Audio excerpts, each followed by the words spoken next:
I request how to play Bad Guy by Billie Eilish on guitar, easy for beginners. Hope you enjoy this video. Remember to like and subscribe. So starting on the bass intro.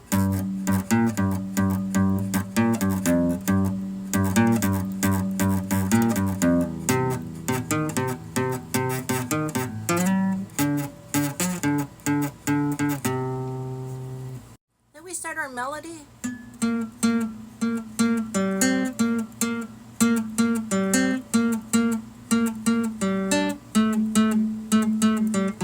If you want the chords, it's G minor, and then C minor,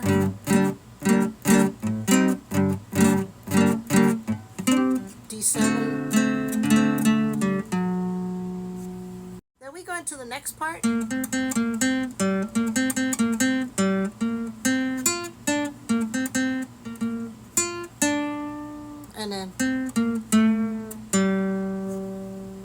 And then here's my favorite little part.